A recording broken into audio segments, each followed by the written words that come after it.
Guys, welcome back. আজকে আমরা class 8 এর যে আমরা আগের ভিডিওতে ফসল উৎপাদনের যে পার্টগুলো আমরা পড়ছিলাম, তো ওখান থেকে আমরা ইম্পর্টেন্ট কোশ্চেন আনসার এবং বিস্তারিতভাবে চ্যাপ্টারটা আলোচনা করছিলাম। তো আমি অনেকদিন ভিডিওটা দিতে পারিনি, আমার একটা প্রবলেম থাকায়। তো আগের ভিডিওতে সার প্রয়োগ, অ্যাডিং ম্যানুরস অ্যান্ড ফার্টিলাইজার্স, এটা আমরা পড়েছিলাম।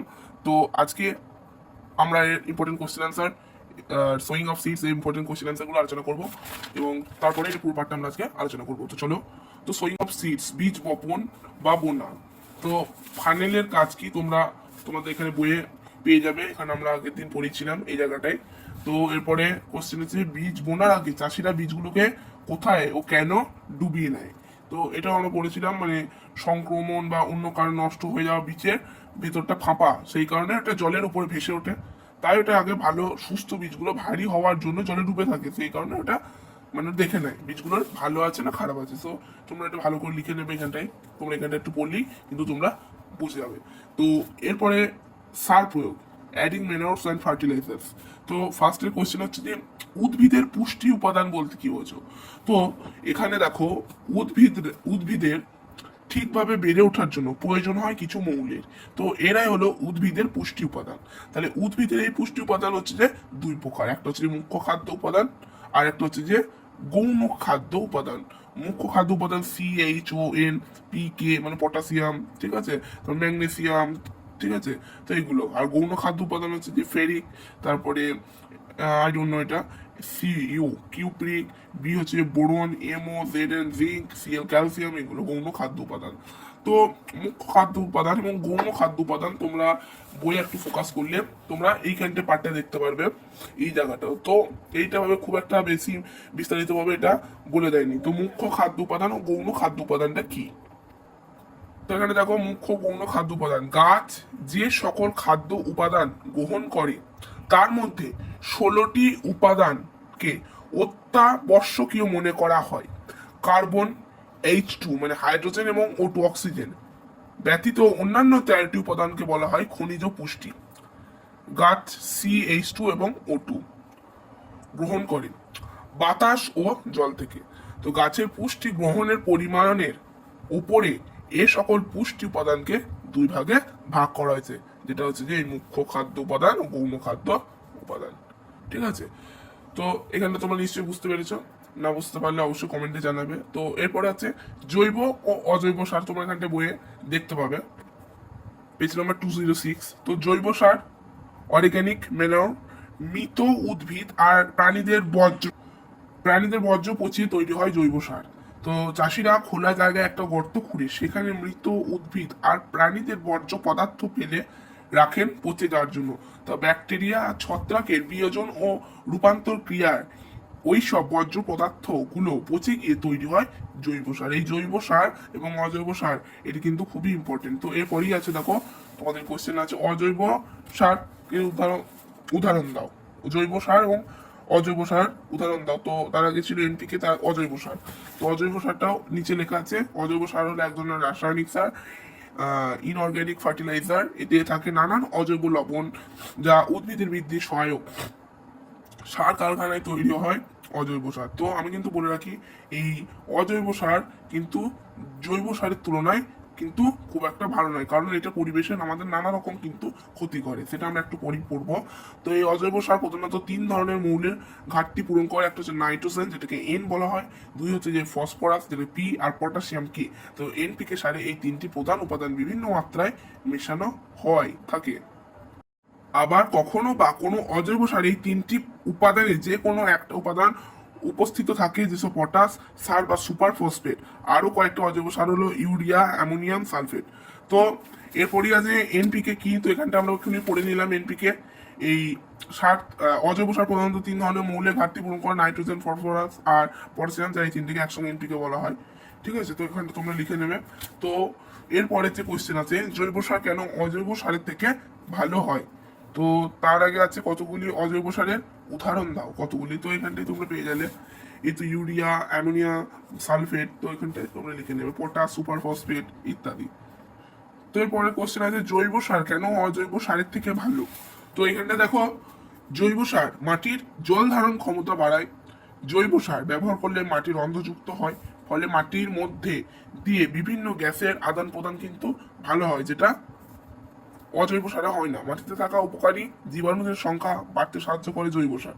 আবার জৈব সার মাটির গঠন উন্নত করতে সাহায্য করে, যেগুলো এই অজৈব সারের এই সমস্ত গুণমান যেটা হয় না, থাকে না। ঠিক আছে। তো এরপরে কোশ্চেন হচ্ছে যে শস্যাবর্তন কাকে বলে বা শস্যাবর্তন কি।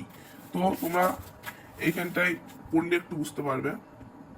একই ফসল বারবার চাষ না করে মাঝে একবার অন্য ধরনের ফসল চাষ করা, এটাই হলো শস্যাবর্তন। মানে একই ফসল যদি আমি বারবার চাষ করি তাহলে সেই চাষটা কিন্তু খুব একটা ভালো হয় না। কিন্তু আমি যদি একটা চাষ বারবার না করে মানে ঘুরি ফিরি করি, যেমন ধরো আমি 2 বছর ধান চাষ করলাম একটা জমিতে, তারপরে 2 বছর ধরো আমি না মটর চাষ করতে পারি, 2 বছর পর আবার 2 বছর পর আমি ধান চাষ করলাম, তারপরে গম চাষ করলাম, এইভাবে যদি আমরা ঘুরি ফিরি চাষটা করি, এই প্রক্রিয়াটাকে বলা হচ্ছে শস্যাবর্তন, যেটা আমাদের চাষটা কিন্তু আরো মাটির একটা যে উর্বরতা সেটা কিন্তু আরো বৃদ্ধি পায় এবং চাষ কিন্তু খুব ভালো হয়। এই যে আমরা একই জমিতে 10বার করে যে চাষগুলো করি সেটা থেকে কিন্তু অবশ্যই সেটা ভালো হয়। তো এই প্রক্রিয়াটাকে বলা হচ্ছে যে বিজ্ঞানের ভাষায় শস্যাবর্তন। তো এরপরে বলছে কতগুলি সিম্মগোত্রীয় সারের উদাহরণ দাও। যেমন ধান, গম, ভুট্টা, এই সমস্ত কিন্তু কিন্তু সিম্মগোত্রীয় ফসল। ঠিক আছে। তো এরপরে দেখো, সরি আমার একটা মিস আন্ডারস্ট্যান্ডিং হয়ে গেছে। সিম্বগোত্রীয় উদ্ভিদ আমরা যেটা আগে বললাম, সিম্বগোত্রীয় সারের উদাহরণ দাও। তো এইখানে তোমরা হবে আই থিঙ্ক আমার এই কোশ্চেনটা কিছু মিসআন্ডারস্ট্যান্ডিং হয়ে গেছে। সিম্বগোত্রীয় সার হবে না, সেটা সিম্বগোত্রীয় উদ্ভিদ হবে। তো এখানটা তোমরা পেয়ে যাবে সিম্বগোত্রীয় উদ্ভিদ, যেমন মটর, বিন, ছোলা ইত্যাদি। ঠিক আছে, তোমরা কেটে এটা উদ্ভিদ করে নেবে। ঠিক আছে, এটা এটা হবে উদ্ভিদ, সিম্বগোত্রীয় উদ্ভিদ। এরপরে বলেছে উদ্ভিদের মূলে ড্যাশ নামে এক ধরনের ড্যাশ ব্যাকটেরিয়া বাসা বাঁধে। তো রাইজোবিয়াম নামে এক ধরনের মিথ্যজীবী ব্যাকটেরিয়া বাসা বাঁধে। এরপরে কোশ্চেন আছে জলসেচ ব্যবস্থা বলতে কি বোঝো। জলসেচ ব্যবস্থা তোমরা এখানটায় পেয়ে যাবে। ভালো ফসল পেতে গেলে মাটির আর্দ্রতা, ঠিক আছে, মাটির আর্দ্রতা বজায় রাখা খুবই জরুরি। মাঠের ফসলে নির্দিষ্ট সময় অন্তর তাই জল সরবরাহ করা দরকার, এটাই হলো জলসেচ। তো তোমরা একটু ভালো করে লিখে নেবে। তো এরপরে হচ্ছে যে জমিতে আগাছা দমন করার জন্য দুটি আগাছা নাশকের নাম। জমিতে আগাছা দমন করার জন্য দুটি আগাছা নাশকের নাম। তো এখানটা হচ্ছে দেখো প্রিপারেশন ফ্রম উইডস। তো এখানে তোমরা আছে